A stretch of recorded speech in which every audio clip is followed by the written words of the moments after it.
From an article with Dane Olds, lead weapons artist on Starfield, we found out the game will have weapons like the Bridge Rocket Launcher, a Magpulse, a magnetically driven weapon that features a grid of 25 barrels and each barrel has its own aiming laser, the Razorback, which is a 6-shot revolver that uses exotic 7.5mm white-hot rounds, and Dane also noted the AA-99 looks beefy and cool, but we don't have any description for what that actually is. In general, we need to know that each weapon will have characteristics like ammo type, magazine capacity, number of rounds, fire rate, accuracy, range, mass, so that's the total weight of the firearm, which will add up to the weight of the suit, and depending on the gravity of the planet it could impact the running speed or the jump with the jetpack. And in a menu in-game we got to see the total mass, which is actually how much you can load onto the character. The value of the specific weapon is also displayed. It can increase if you add mods to it, and there will be shops where you can sell these items more than likely. And the stats also show how many mods the weapon has installed. The damage it inflicts can be physical or energy based and have the electromagnetic beam. The energy based weapons don't have a recoil, and this is the explanation why we don't see any gun movement when shooting certain weapons. The game has weapons like ballistic rifles such as the AR-99, Beowulf, Drumbeat, Grendel, Magshare, Tombstone. You can add up to 4 mods to weapons, some allow only a maximum of 6. You have mods for explosive rounds that explode on contact with the surface, white-hot rounds, magazines, optics, and muzzles. These mods are crafted in the research laboratory. The quality of weapons can be spotted based on the colors. We see the base ones have a white-gray, the rare weapons have a light blue, and the yellow ones are the legendary ones, and they are the best out of them all. We noticed one helmet in the game trailer with these stats. It basically has physical energy and electromagnetic stats. We have a lot of weapon types. We also know there is a laser rifle called Brawler's Equinox. We have a particle beam rifle called Eternity's Gate. The shotguns we know so far are the Breach, Coachman, and Experimental A7. The best out of these is the Experimental A7 gun, with a physical damage of 119, but it is also the heaviest with a mass of 6.9. From the video we notice a 30% damage against aliens, which, as we discussed in previous videos, they won't be intelligent beings most likely. We also have pistols, which are divided into ballistic pistols, like the Eon and Razorback, and laser pistols, like the Ember or Solstice ones. For most of the weapons we see in the bottom right corner the magazines and total rounds available, and the loaded rounds are also displayed on most of the weapons on the back, which is facing you. We got to see a heavy weapon in the game, that is the cutter, which is used to cut parts of rocks in the mining process. But there are also heavy machine guns and powerful weapons you will be able to get early. If you want to use melee weapons, they are also available. We got to see the combat knife in action in a trailer, and the rescue axe is also available. Snipers are also a weapon you can get in the game. When you are hidden, it will display the hidden icon on the screen and it will notify if your kill was stealthy. Landmines are also usable, and they are triggered when an enemy approaches them. We noticed an explosive device which froze a robot. It could have been one that does electromagnetic damage and stun the robot.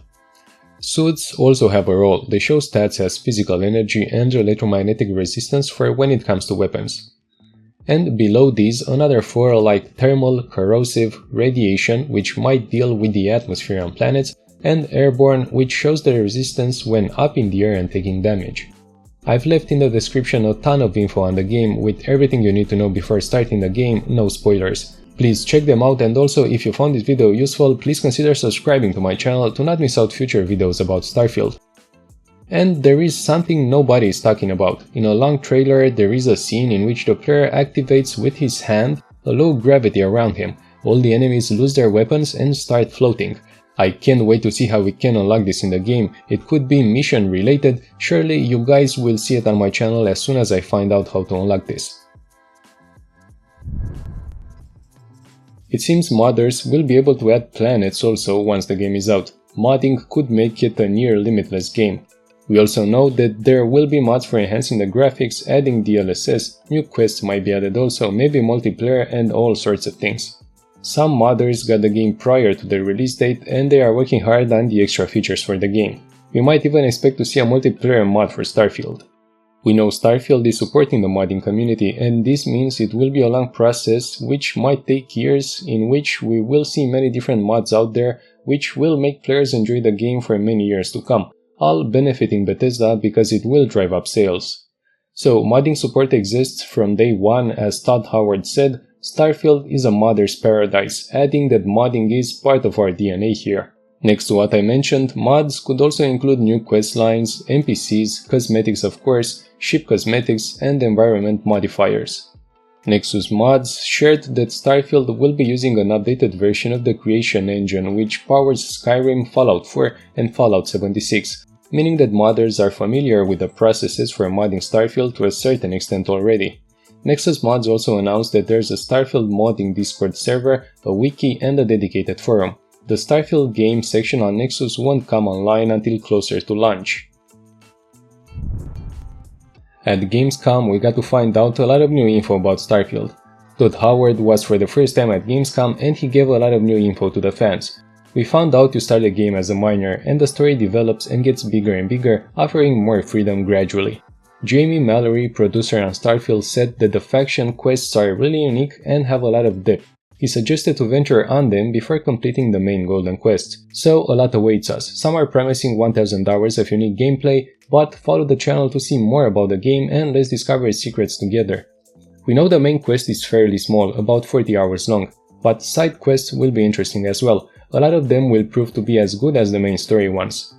Starfield's download size is around 125 GB, setting a new standard for the scale and ambition of open-world games. Fallout 4 sits at only 28-39 GB. This means we will have many areas to explore, and what's important is that they won't all be the same for everyone, being procedurally generated, and also if you start a new game you should get totally new worlds pop up, totally different from the previous playthrough.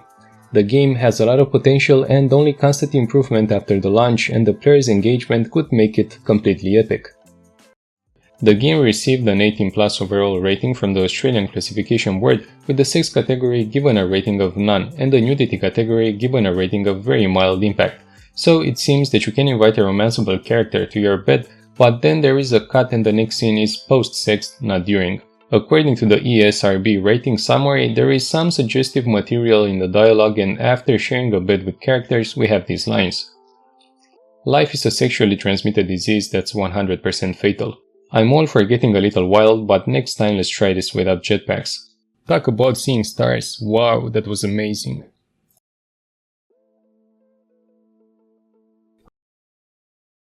Hope this video worked well for you. Thank you very much for watching the entire video. Don't hesitate to like the video and subscribe, and I wish you all the best. Goodbye.